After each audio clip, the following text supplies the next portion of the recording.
Class उम्मीद करती हूँ सब बच्चे खैरियत से होंगे और अपना प्रीवियस टास्क कंप्लीट कर चुके होंगे। आज बच्चों हमारा लेक्चर नंबर 30 जाएगा जिसकी डेट है 20 अगस्त 2020 एंड डे है थर्सडे। सारे बच्चे अपनी डायरी नोट डाउन करिएगा। Chapter number 3 review exercise question number 1 2 3 learn. आज हम लोगों ने 3 चैप्टर की रिव्यू एक्सरसाइज करनी है और उसके फर्स्ट 3 क्वेश्चन सॉल्व करने हैं। और ये जो क्वेश्चन आप लोगों ने सॉल्व करने हैं जस्ट आप लोगों ने लर्न ही करने हैं अपनी बुक पर फिलिंग करने के बाद। रिव्यू एक्सरसाइज का फर्स्ट क्वेश्चन है 7th class, answer the following questions.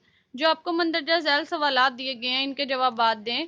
इसका फर्स्ट पार्ट है define the terminating decimals. Terminating decimals जो है वो कौन सी डेसिमल होती हैं उन्हें डिफाइन करें। ये सारे क्वेश्चन जब हमने एक्सरसाइज की थी या एक्सरसाइज में जो भी क्वेश्चन हमने सॉल्व करना होता था उससे पहले मैं थ्योरी में आपसे डिस्कस कर लेती थी और सारे ही आपको बताए हुए हैं क्वेश्चन। लेकिन अब फिर ये रिव्यू एक्सरसाइज में आ गया, मैं फिर एक दफा आपको बता देती हूँ। अब आप लोग साथ साथ ये क्वेश्चन मार्क कर लीजिएगा, सारे बच्चे नंबरिंग लिख लीजिएगा इन क्वेश्चंस की। अब फर्स्ट वाला क्वेश्चन जो है डिफाइन द टर्मिनेटिंग डेसिमल, पहले सब बच्चे इसे मार्क करेंगे। टर्मिनेटिंग डेसिमल की ये डेफिनेशन है, पेज नंबर 39 पे आए सारे बच्चे, वहां पे मार्क करें। मैंने हाईलाइट की हुई है, आप लोग भी देख लें। हाईलाइट करनी है तो हाईलाइट कर लें, नहीं तो अंडरलाइन करके इसे मार्क कर लें। इस पे फर्स्ट क्वेश्चन की नंबरिंग दे दें। डिफाइन कर रहा है इसे इन्वर्टेड कॉमर्स में लिख रहा है, a decimal in which the number of digits. ऐसी डेसिमल जिसमें जो नंबर ऑफ डिजिट्स होते हैं, हिस्सों की तादाद होती है, आफ्टर द डेसिमल पॉइंट, अशारी नुक्ते के बाद, इज फाइनाइट। अगर वो फाइनाइट हो, फाइनाइट चीज ऐसी चीज होती है जिसकी तादाद का हमें पता होता है। ऐसी नहीं कि जो नॉन सॉरी इनफाइनाइट हो। इनफाइनाइट वो चीज होती है जिसे हम काउंट नहीं कर सकते। फाइनाइट जो काउंटेबल होती है। डेसिमल पॉइंट के बाद नंबर ऑफ डिजिट्स अगर फाइनाइट हैं तो ऐसी डेसिमल को हम टर्मिनेटिंग डेसिमल कहते हैं। ऐसी डेसिमल जो टर्मिनेट कर जाती है, खत्म हो जाती है। ये टर्मिनेटिंग डेसिमल की डेफिनेशन थी, आप सब लोग इसे मार्क कर लें। 7th क्लास इसका सेकंड पार्ट है, right the names of 2 classes of decimals. जो दो डेसिमल्स की 2 क्लासेस हैं उनका नाम लिखें। और वो मैंने पहले भी आप लोगों को बताए हुए हैं। डेसिमल की जो 2 क्लासेस हैं उन्हें क्लासीफाई जिसमें किया जाता है डेसिमल्स को, वो है terminating and non terminating decimal. फिर भी मैं आपको पेज नंबर बता के मार्क करा देती हूँ। अगेन पेज नंबर 39 पर ही इस सेकंड पार्ट की भी उसने लिखी हुई है, क्लासेस लिखी हुई हैं। 3.2 में मैंने हाईलाइट किया हुआ है, देखें। Decimals can be classified into 2 classes. Decimals को 2 क्लासेस में क्लासिफाई किया जाता है। First one terminating decimal and second is non terminating decimals. ये शॉर्ट क्वेश्चन सेकंड का आंसर है। अच्छा बच्चों, आप लोगों का थर्ड पार्ट है, which of the non terminating decimals. कौन सी नॉन टर्मिनेटिंग डेसिमल्स जो है आर कॉल्ड रिकरिंग डेसिमल। उन्हें हम रिकरिंग डेसिमल कहते हैं। जब मैंने आपको टर्मिनेटिंग और नॉन टर्मिनेटिंग का कंसेप्ट दिया था तभी मैंने आपको बताया था कि टर्मिनेटिंग और नॉन टर्मिनेटिंग के बाद हम रिकरिंग और नॉन रिकरिंग को डिस्कस करते हैं। लेकिन आपके लेवल में उसने नॉन रिकरिंग को तो शायद डिस्कस ही नहीं किया हुआ और रिकरिंग को भी बहुत कम जो है वो डिस्कस किया है। लेकिन यहाँ पे वो ये पूछ रहा है कि हम नॉन टर्मिनेटिंग डेसिमल्स को क्यों रिकरिंग डेसिमल कहते हैं या वो क्यों रिकरिंग डेसिमल कहलाती हैं। पेज नंबर 40 पे 7th क्लास इस क्वेश्चन का आंसर जो है वो मार्क होगा, हाईलाइट हुआ हुआ है। आप लोग भी नंबरिंग दे दें इसे थर्ड पार्ट की। द नॉन टर्मिनेटिंग डेसिमल, जो नॉन टर्मिनेटिंग डेसिमल जो गैर इख्तितामी डेसिमल्स होती हैं, जो खत्म नहीं होती, इन विच द सिंगल डिजिट, इनमें एक डिजिट एक हिस्सा और a block of digit. Block of digits जो है यहाँ पे रिप्रेजेंट कर रहा है ज्यादा हिस्सों को, ज्यादा डिजिट्स को। ब्लॉक का मतलब होता है जो चीज बाइंड अप हुई होती है, इकट्ठी हुई होती है, ब्लॉक बना होता है। यहाँ पे वो ज्यादा डिजिट्स को रिप्रेजेंट कर रहा है ब्लॉक का वर्ड। रिपीट्स इट सेल्फ, अपने आप को बार बार दोहराता है, infinite number of time. Infinite मतलब जो काउंट नहीं किए जा सकते, इतनी दफा इतने इंटरवल में वो डिजिट्स जो है अपने आप को बार बार दोहराते हैं। एक डिजिट या ब्लॉक ऑफ डिजिट, ज्यादा डिजिट्स 2 हो सकते हैं या 3 हो सकते हैं। जब 2 हो जाएं तो फिर दोबारा से वो अपने आप को दोहराना शुरू कर देते हैं। आफ्टर द डेसिमल पॉइंट, अशारी नुक्ते के बाद, are also called recurring decimals. तो ऐसी डेसिमल्स को हम क्या कहते हैं, रिकरिंग डेसिमल्स कहते हैं। जैसा कि इससे ऊपर ही अगर आप लोग देखें एग्जांपल्स उसने दी हुई हैं। फर्स्ट वाली में इन 0.333 3 जो है वो डेसिमल पॉइंट के बाद 4 टाइम्स रिपीट हुआ है।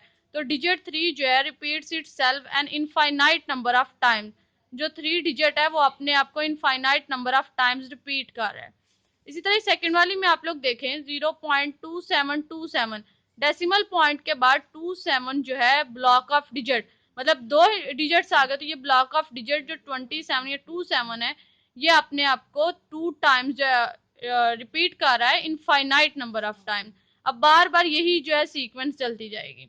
इसी तरह लास्ट वन में 0.1666, इसमें कौन सा डिजिट जो है वो अपने आप को infinite number of times repeat कर रहा है, 6 जो है वो रिपीट कर रहा है। आप रिकरिंग डेसिमल की डेफिनेशन के साथ ही कोई एग्जांपल दे सकते हैं, कोई एग्जांपल जो है उसे मेंशन कर दीजिएगा। फोर्थ पार्ट है इसका 7th क्लास, हो many digits after a decimal point show a non terminating decimal. कौन से ऐसे डिजिट्स हैं जो डेसिमल पॉइंट के बाद, इशारी नुक्ते के बाद कौन से डिजिट्स हैं जो नॉन टर्मिनेटिंग डेसिमल को शो करते हैं, जाहिर करते हैं। तो वो कौन से हो सकते हैं डिजिट्स? Infinite digits. अगर इनफाइनाइट या इन्फिनिट डिजिट्स होंगे वही एक नॉन टर्मिनेटिंग डेसिमल को रिप्रेजेंट करते हैं। तो इसका जस्ट एक ही वर्ड में आंसर है इनफाइनाइट। फिफ्थ क्वेश्चन है आपका, write the rule to find whether a given rational number is terminating और नॉट। वो कह रहा है वो रूल लिखें, वो असूल लिखें जिससे हम बता सकते हैं कि कोई रैशनल नंबर जो है वो टर्मिनेटिंग है या टर्मिनेटिंग नहीं है, और नॉट का वर्ड उसने यूज किया हुआ है। ये जब हमने क्वेश्चन करने थे एक्सरसाइज में, ये तब भी मैंने रूल आप लोगों को मार्क कराया था। एक दफा फिर क्वेश्चन नंबर और पेज नंबर लिख लीजिएगा इसका। पेज नंबर 42 पे रूल जो है वो इसी क्वेश्चन का आंसर है, फिफ्थ वाले क्वेश्चन का। आप लोग फिफ्थ पार्ट जो है उसकी नंबरिंग दे दें इस रूल में। रूल को क्या वो एक्सप्लेन कर रहा है, if the denominator of a rational number, अगर किसी रैशनल नंबर का डिनोमिनेटर, और एक रैशनल नंबर जिसे p बाई क्यू की फॉर्म में रिप्रेजेंट करते हैं, उसमें डिनोमिनेटर जो है वो q से रिप्रेजेंट हो रहा होता है, न्यूमिनेटर p से रिप्रेजेंट हो रहा होता है। इन स्टैंडर्ड फॉर्म, अगर वो स्टैंडर्ड फॉर्म में has no prime factor other than 2 5 और 2 एंड 5, उसमें कोई प्राइम फैक्टर नहीं है 2 5 के अलावा, 2 हो या 5 हो, देन एंड ओनली देन, तो फिर सिर्फ उसी सूरत में rational number is a terminating decimal, वो रैशनल नंबर जो है वो टर्मिनेटिंग डेसिमल होगा। और ये सारे क्वेश्चंस हमने सॉल्व किए हुए थे। अगर डिनोमिनेटर में प्राइम फैक्टर 2 है या प्राइम फैक्टर 5 है, या लिखा जाता है in terms of 2 and 5 prime factor कोई नंबर। फॉर एग्जाम्पल अगर डिनोमिनेटर में 25 है तो उसे हम लिख सकते हैं 5 मल्टीप्लाई 5, 5 को 2 टाइम्स मल्टीप्लाई करें तो क्या आ जाता है 25। इसी तरह अगर 8 लिखा हुआ है तो 8 की पावर 2 की पावर 3 लें तो वो 8 होता है। 2 को 3 टाइम्स मल्टीप्लाई करके लिखें तो फिर भी डिनोमिनेटर में 2 प्राइम फैक्टर ही रिप्रेजेंट होता है। तो ऐसे प्राइम फैक्टर्स 2 और 5 अगर हों डिनोमिनेटर में तो फिर ही एक रैशनल नंबर जो है वो टर्मिनेटिंग डेसिमल को रिप्रेजेंट करता है। ये रूल है और यही आपके फिफ्थ क्वेश्चन का आंसर भी है, मार्क कर लीजिएगा सब लोग। इसका सिक्स पार्ट है, what is meant by the term round of in decimal. जो टर्म राउंड ऑफ है डेसिमल्स में, उसे हम किस तरह, उससे क्या मतलब लेते हैं, डेफिनेशन कह लें या उसका मतलब क्या है। इसका आंसर भी मैं आपको मार्क करा देती हूँ। ये मैंने उस दिन भी आपको राउंड ऑफ के टर्म जो है उसे हाईलाइट कराया। पेज नंबर 43 पे है 7th क्लास, इसका राउंड ऑफ की जो टर्म है उसे उसने एक्सप्लेन किया हुआ है और जस्ट एक ही लाइन में उसने मेंशन कर दिया है, the term round off is used. जो टर्म है राउंड ऑफ की उसे इस्तेमाल किया जाता है to leave the digits after the decimal point. इशारी नुक्ते के बाद जब हम डिजिट्स को छोड़ देते हैं, हिस्सों को छोड़ देते हैं, उसके लिए हम राउंड ऑफ की टर्म का यूज करते हैं। ये आपके 6 क्वेश्चन का आंसर है, 6 पार्ट इस पे मेंशन कर दीजिएगा। अच्छा 7th क्लास, आप लोगों का क्वेश्चन नंबर 1 जो था वो था शॉर्ट क्वेश्चंस का जो कंप्लीट हो गया। फिल इन द ब्लैंक्स और टिक क्रॉस। अगर आप लोग क्लास में होते तो डेफिनेटली ये मैंने आप लोगों से ही करानी थी, लेकिन इन केस अगर किसी बच्चे ने अपना प्रीवियस वर्क नहीं किया होगा तो एक दफा मैं सारी आपको ये करा देती हूँ, दोनों क्वेश्चन में जो उसने एमसीक्यू पूछे हुए हैं और फिल इन द ब्लैंक्स हैं। सब लोग लिख लीजिएगा अपनी टेक्स्ट बुक पे। अ डैश डेसिमल में भी रिकरिंग और नॉन रिकरिंग, कौन सी डेसिमल जो रिकरिंग भी हो सकती है और नॉन रिकरिंग भी। तो ये अभी हमने नॉन रिकरिंग में पढ़ा है। मैंने अभी आपको बताया रिसेंटली कि नॉन टर्मिनेटिंग में ही हम रिकरिंग और नॉन रिकरिंग को डिस्कस करते हैं। तो फिर इस फिल इन द ब्लैंक में आएगा नॉन टर्मिनेटिंग। सेकेंड है blank, two parts of decimal number represented by a dot is called the dash. जो लेफ्ट और राइट साइड पे डेसिमल नंबर्स होते हैं जिन्हें एक डॉट से सेपरेट किया जाता है उसको हम क्या कहते हैं, डेसिमल पॉइंट, इशारी नुक्ता कहा जाता है। लिख लीजिएगा ब्लैंक में डेसिमल पॉइंट। थर्ड है, in terminating decimals division dash after a finite number of steps. जो डिवीजन तकसीम का अमल है, तरीकेकार है, वो खत्म हो जाता है फाइनाइट नंबर ऑफ स्टेप्स, कुछ स्टेप्स को जिनको गिना जा सकता है, तो वो क्या करता है, डिवीजन का प्रोसेस टर्मिनेट कर जाता है, खत्म हो जाता है, रुक जाता है, टर्मिनेट्स आएगा यहाँ पे। फोर्थ वाली ब्लैंक है, in decimals the term round off is used to leave the digits after the decimal point, ये अभी अभी मैंने लास्ट क्वेश्चन आपको मार्क कराया है। राउंड ऑफ की टर्म हम यूज करते हैं डिजिट्स को लीव करने के लिए after the decimal point. Last one है a fraction will be terminating, एक कसर जो है वो इख्तितामी होगी इफ द डैश हैज 2 और 5 और बोथ हैज फैक्टर। इस सेकंड लास्ट क्वेश्चन हमने मार्क किया था।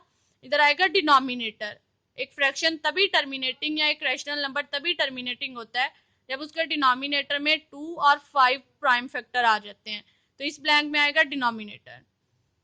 ये अब नेक्स्ट क्वेश्चन है, क्वेश्चन नंबर 3 आपका tick the correct answer, MCQs ने बताए हुए हैं।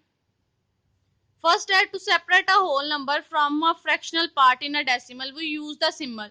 हम एक होल नंबर में फ्रैक्शनल पार्ट को डिफरेंशिएट सेपरेट करने के लिए किस सिंबल का यूज करते हैं, तो हम किस सिंबल का यूज करते हैं, डॉट का, जिसे हम क्या कहते हैं, डेसिमल पॉइंट। ये आपकी सेकंड ब्लैंक में भी था। सेकंड है if we round off the decimal 3.7461 up to 2 decimal places we get. ये कल वाला हमारा लेक्चर था 29, उसमें हमने ये डेसिमल्स को राउंड ऑफ किया था और आपको उस दिन बताया था कितने डेसिमल प्लेसेस तक करना है, 2 डेसिमल प्लेसेस तक। अब आप लोग खुद गौर करें जरा, 2 डेसिमल प्लेसेस डेसिमल के बाद कहाँ पे खत्म हो रही हैं, 7 4। इससे अगले वाला डिजिट जहां से हमने ड्रॉप करना है वो क्या है, 6, जो कि ग्रेटर देन 5 है, तो फिर हमने बैकवर्ड डिजिट में 1 ऐड कर देना है। तो जब बैकवर्ड डिजिट में 1 ऐड करेंगे तो क्या बन जाएगा, 5। तो फिर हमारा एमसीक्यू क्या होगा जो बिल्कुल एक्यूरेट होगा, 3.75, लास्ट वाला डी वाला। फिर थर्ड है a rational number is terminating decimal if its denominator has no prime factor other than, कौन से प्राइम फैक्टर ना होंगे, बार बार यही रिपीट हो रहा है, 2 एंड 5। अगर डिनोमिनेटर में 2 एंड 5 ना होंगे तो फिर ही हम उसे टर्मिनेटिंग डेसिमल कहेंगे। लास्ट है when we change 0.25 to the rational number, जब हम 0.25 को रैशनल नंबर में रिप्रेजेंट करते हैं तो कौन सी फ्रैक्शन आएगी। अब रैशनल नंबर की डेफिनेशन ही क्या है, पी बाई क्यू की फॉर्म में लिखे जाते हैं, पी क्यू जी वाले सेट को बिलोंग करते हैं and q does not equal to 0। तो फिर 0.25 को हमने चेंज करना है, तो आप लोग सिंपल इसका डेसिमल खत्म करके देख लें, वो भी आपने पढ़ लिया है। डेसिमल पॉइंट के नीचे डिवीजन का साइन लगा के 1 लिखें, जितने डिजिट्स हैं डेसिमल पॉइंट के बाद उतने जीरोस लगा दें, तो क्या आएगा जी 25/100। तो अब ये 25 के टेबल से कट हो रहा है, 25 1s आर 25 और 4 टाइम्स मल्टीप्लाई करें 25 को 4 से मल्टीप्लाई करें तो 100 आ जाता है। तो कौन सी फ्रैक्शन एक्यूरेट होगी, 1/4। अब अगेन 1 को 4 पे डिवाइड करके देख लें, अगर 0.25 आ जाता है तो बिल्कुल ठीक है, ये चेकिंग का तरीका है एक। तो आपका सी वाला जो एमसीक्यू है वो बिल्कुल करेक्ट है, सी वाले को कर लीजिएगा मार्क।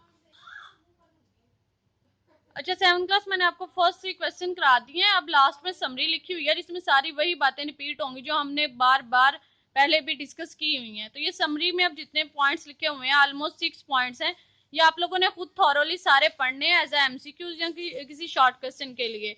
सारे पॉइंट्स अच्छी तरीके से लर्न करिएगा समरी वाले भी, और जो आज का काम है फर्स्ट 3 क्वेश्चन उन्हें प्रॉपर तरीके से आपने करना है। खैर वो रिटर्न वर्क तो नहीं है आपके रजिस्टर्स पे, लेकिन उन्हें लर्न जरूर कर लीजिएगा। और फिर लास्ट रिव्यू एक्सरसाइज में ऑलमोस्ट हमारे 3 क्वेश्चन रह जाएंगे जो हम कल करके ये चैप्टर कंप्लीट कर देंगे। अपना सारा वो काम जो है वो साथ साथ कंप्लीट करिएगा, कोई भी प्रीवियस वर्क जो है उसे पेंडिंग ना रखिएगा। ओके, अल्लाह हाफिज 7th क्लास।